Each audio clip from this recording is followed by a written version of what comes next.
Welcome to FRC Media News for Thursday, August 11th, 2016. I'm Keith Tebow. On this week's show, we talk about issues surrounding economic development in Fall River, and we also have some details on some upcoming city events. But first, we like to discuss the news headlines of the week. Will Richmond, our normal contributor from the Herald News, has the week off, but we're moving up the organizational chain this week. We're pleased to be joined by Lynn Sullivan. She's the editor-in-chief at the Herald News. Hi, Lynn. How are you? Good. How are you? Good. Welcome to the show. First time. Yes. Thank you. You're gonna do fine. Okay. We have a few issues on the docket this week. You know, August is traditionally a slow time of the year, but there's always something that we can talk about here on the show. Let's talk about an issue that I've talked about with Will many times over the past few months, and that is Amazon. Looks like Amazon is continuing its process of seeking applications, and they're going to be doing some hiring events in the coming weeks as they're getting closer to actually putting names to those positions. So what can you fill us in on what they're planning on doing? Well, you're right. I think August is traditionally kind of slow, but I think the good thing for Fall River is that, Amazon really is heating up. I mean, we've learned that they've had 1,600 people apply for jobs. Wow, quite a bit. Amazing, right? Yeah. And it's sort of a brave new world for us, and for many people, I'm sure that, the jobs are sort of done online, the process, which is, it makes sense. It's an online company. But now, yes, people have been getting job emails that their screening has gone through, and they will be invited to these events where, it sounds like more of a traditional job interview type thing where you go in and you learn about what the hours will be, that type of thing, what the benefits will be, things like that. So exciting. Yeah, absolutely. I know that we've done a number of interviews with the Fall River Career Center, as has the Herald. From what you have heard, though, has there been any huge barriers for people who didn't have internet access? I know they provide computers. I think there were even some computer access here at BCC for people to fill out these applications. Have they run into any major snags, or has it just been they're helping people as they come in? Yeah, it doesn't sound like it. For 1,600 people to apply, it sounds like it's been pretty good. But you're right. I mean, they did set up computers, terminals where people could go if you didn't have, a computer and couldn't do it on your own at home. So, I mean, I think people are ready to go. I guess Amazon officials have told the city they expect to begin operations on September 21st. It sounds like they won't have, traditionally when a business opens, there's a ribbon-cutting ceremony, a little celebration. But it sounds like they're really going to be ramping it up for the holidays, even then.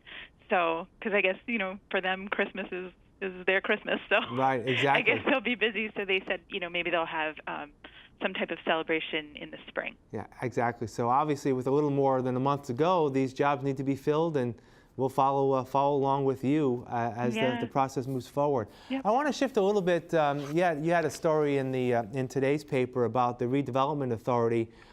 They actually had an RFP issued to have a consultant come in to look at how to revitalize downtown. And this is something, Lynn, that has been in the news here in Fall River as long as I've been in Fall River, right? Yep. There's always been different plans to revitalize not only downtown, but the waterfront. But it looks like in this instance with the Redevelopment Authority under Mayor Correa, they're making a more concerted effort with this RFP and pulling this consultant in. What can you tell us about that? Yep, I think it sounds kind of fascinating. I was very intrigued by what Bill Kenny said, that urban development in the past has been, you go in, you knock down buildings and redevelop. Yeah. But nowadays they've realized, they really have, he called them jewels, little pockets, neighborhoods or whatever, where things are really working well. There's structures, infrastructure, there's people helping each other. And, I think we see that in Fall River all the time ourselves. You don't want to go in and just, raise everything and then try to rebuild. We've got good things going on, so if it's a little bit of a more targeted development, I think that sounds, like it would be putting Fall River's best assets, to use. And I know when you look at an article like this that talks about long-range planning, in this day and age when everything is so instant on our phones and on our computers, that people need to take a step back to know that whatever process this takes, and again, there have been many of these plans throughout the years, it's not going to happen overnight. It's going to be something that's going to be a long process. and that eventually, if a plan is implemented and financed, that we'll see something in due time, and then eventually it'll just be part of the makeup of Fall River. So that's something that people need to be aware of, that even though there's talk about downtown, any changes that may happen is going to be long in coming, correct? Oh, yeah, definitely. I mean, I get it. People are eager for, sort of good news to come out of Fall River. But when you really stop back and look back and think about things, there have been a lot of very, very positive changes, even in the past few decades. Right. And even in downtown. You look at the waterfront. The road project is sort of, starting to wrap up, and you can really see what a change down there.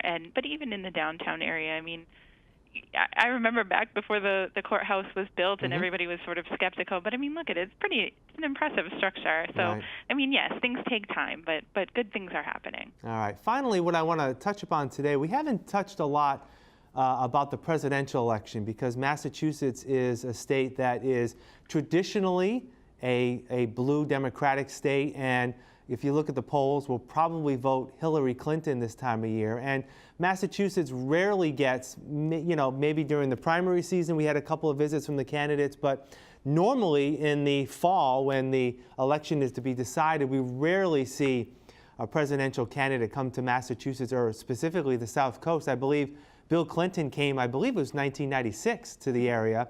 And so what kind of tact does the Herald News take in terms of trying to localize coverage of the presidential election?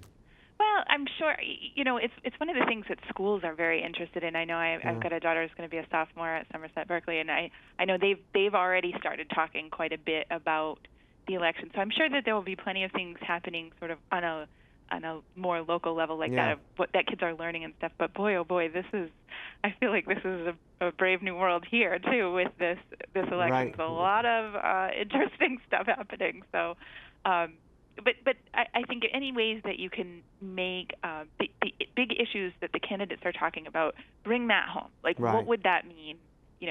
This way or that way for Fall River specifically. Right. So. And that's something we're going to be doing as well here at FRC Media News. All right, Lynn, what's coming up at the paper over the next few days? Well, I think we'll have a lot more Olympic stuff. I think we've got, there's like a little towny things. There's, a new crosswalk sort of program in Somerset. We're still following that horrible farm abuse case in Westport. My goodness. And then I know today just the decision came down, the police officers, the Tiverton and Fall River police, were cleared by the grand jury in that shooting of that Edward Acquisto back in June. So always a lot going on. Even though it may appear to be slow, there's always something to forward over to our viewers. All right, Lynn, I appreciate. Great job for a first appearance. We'll have to get you back on. We'll put you on a rotation with Will. We'll see. Well, we'll talk about that later.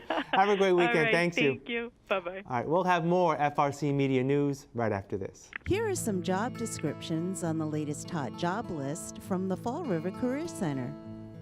Registered nurse. Experienced nurse to work per diem to deliver quality nursing care to patients for in-home visits. Must possess strong clinical knowledge and proficient in head-to-toe assessments. Job number 768-9226. Fulfillment Associate in the Amazon Fulfillment Center. Responsible for fulfilling customers' orders and understanding aspects of production. Adhere to strict safety, quality, and production standards. This position may require to work on forklifts. Job number 763-8700. Sushi food prep teammate. Responsible for the day-to-day operations, including making and rolling sushi and other offerings, in compliance with recipes and standards while delivering an exceptional guest experience. Job number 767-2940. Accounts payable clerk. The accounts payable clerk must have the ability to process agency payments, data entry, maintain monthly reports, recording invoices, processing checks, and assisting with audit preparation. Knowledge of Excel, Great Plains Dynamics, and PaperSave applications preferred.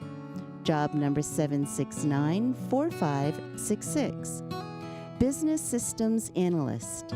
The Ocean Spray Information Technology Group is looking for a business systems analyst to provide systems support and training for specified business functions and divisions. This position is located at the corporate office in Lakeville, Massachusetts. Job number 770-6693. Dentist. Cool Smiles, located in Fall River, Mass., is looking for an accredited dentist to provide a full range of clinical general dental services to their patients. Must have a valid license to practice dentistry in Massachusetts, malpractice insurance, CPR certification, and NPI provider number. Job number 768-9206. For more information on these or other positions, please call the Fall River Career Center at 508-730-5000. Welcome back. At a recent weekend session at the Massachusetts State House, a multi-million-dollar economic development bill was passed and signed into law by Governor Charlie Baker. Fall River Chamber of Commerce and Industry President and CEO Rob Mellion gives us some insight into how the bill will impact the city. Well, the economic development bill is, you're right, it's exciting to people in the chamber business. It's exciting to governments because it's not, when people think economic development, they're thinking, okay, this is something that's good for businesses. It is in the sense that it is an infrastructure bill. That's really what the economic bill was an infrastructure bill. So there was about $500 million worth of loan guarantees that were put into Mass Works. So it's a low interest loan program. In addition, and that's geared for infrastructure for across the state, for road, bridge infrastructure, for municipalities. There's also $45 million that was put into the economic bill for remediation of brownfields. We know of a few of those in this area. And this is an opportunity where you could tap into those very low interest loans to clean up some brownfield sites. Why don't you explain to our viewers what that is? Well, a great example of a brownfield site would be what was the City Pier area. You know, that area that's just north of the Cove Restaurant. So that juts out. That was filled with PCBs. That was a contaminated area that was remediated, capped. That's a remediation, placing dirt to cap to create a layer away from the contamination so that the land could be repurposed. And we're looking to repurpose that land for a city pier and also some additional commercial as a result of that. That's a remediation of a brownfield. Mayor Correa would be responsible for applying for a portion of the available economic development bill funding. The Alfred J. Lima Quequechan River Rail Trail is scheduled to officially open sometime in September. The construction and promotion of the 2.5-mile bike and walking trail is made possible through a federal grant and is overseen by the nonprofit agency Mass in Motion. Active Healthy Living Coordinator Janice Veloso gives us a rundown of some upcoming River Trail events. On the 20th, we're having a bike helmet giveaway, again, over at Britland Park. And this is the grassy area with the water access. So there's a boat launch there on the Quequechan River. And so it's that grassy area. It's located right off of 17th Street, at the end of 17th Street. You can park on Wardell Street parking lot and then walk over. And on the 20th, we're having a bike helmet giveaway there. For children 8 to 16, we do have some helmets for younger children, not a lot. So if that's something someone's looking for ages 5 through 8, they need to get there early. Primarily, we have helmets for 8 to 16.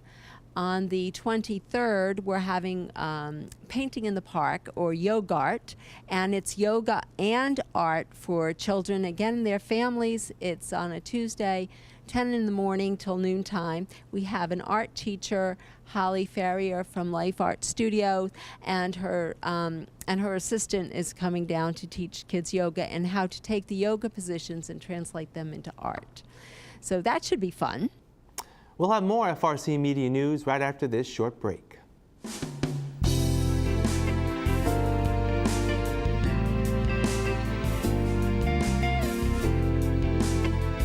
These are two young bunnies that we have. They're so very new that we actually haven't even named them yet. But they're very young. And we don't just have these two, actually. We have 8 baby bunnies at the moment, and actually 16 other adult bunnies. As you can see, they're incredibly fluffy little guys, a little bit shy. They haven't had a ton of human contact. We're going to be working with them, sort of socialize them a little bit.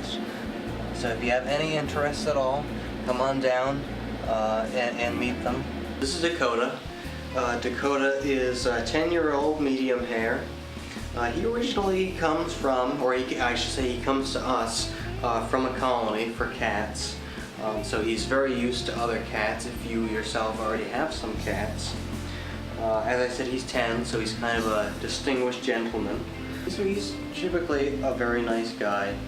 He loves his high places too. We always find him on the top of shelves, that sort of thing. If you'd care to meet him, that would be fantastic.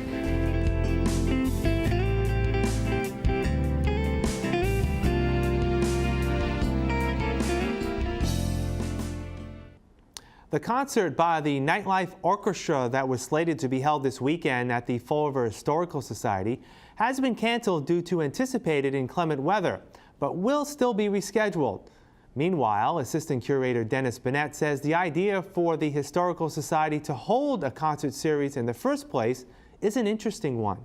It was inspired by a night in Tuscany. Where a bunch of us had gone out after dinner, and we were walking and we heard a big band playing. It echoed through the streets, and so we walked around looking for this big band and found it. And they were playing on the steps of a building, and they had people that had their chairs all spread out, and it was one of those deals where you just came home and said, gee, we should really do that. So Michael Martins, who's the curator, pulled it all together. And we started out with, I think we had 3 groups or 4 groups. First one was the Nightlife Orchestra. They're a 13-piece big band with a female singer, and they are awesome. They are really, really wonderful. And the attendance numbers were great, and the city lets us close off Maple Street, so people can also put their lawn chairs on Maple Street as well as on the grounds of the Historical Society. And this year, the Nightlife Orchestra is kicking it off again for the 3rd year in a row. FRC Media News will provide details on the rain dates when they become available. Finally, we'd like to remind prospective Bristol Community College students that another Super Saturday event will take place at the Fall River and Taunton campuses beginning at 9 a.m. That's this coming Saturday, August 13th. The focus of the event is to provide information about how to register as a student at any of the 5 campuses of Bristol Community College, and also for those of you returning this semester to come in and make sure you register for classes. For more information, please visit the BCC website. That's all for this edition of FRC Media News. You can watch FRC Media News Thursday and Fridays at 6 p.m., but we're also online 24/7 at frcmedianews.org. For all of us here at FRC Media News, I'm Keith Tebow. Have a great week, and we'll see you next Thursday.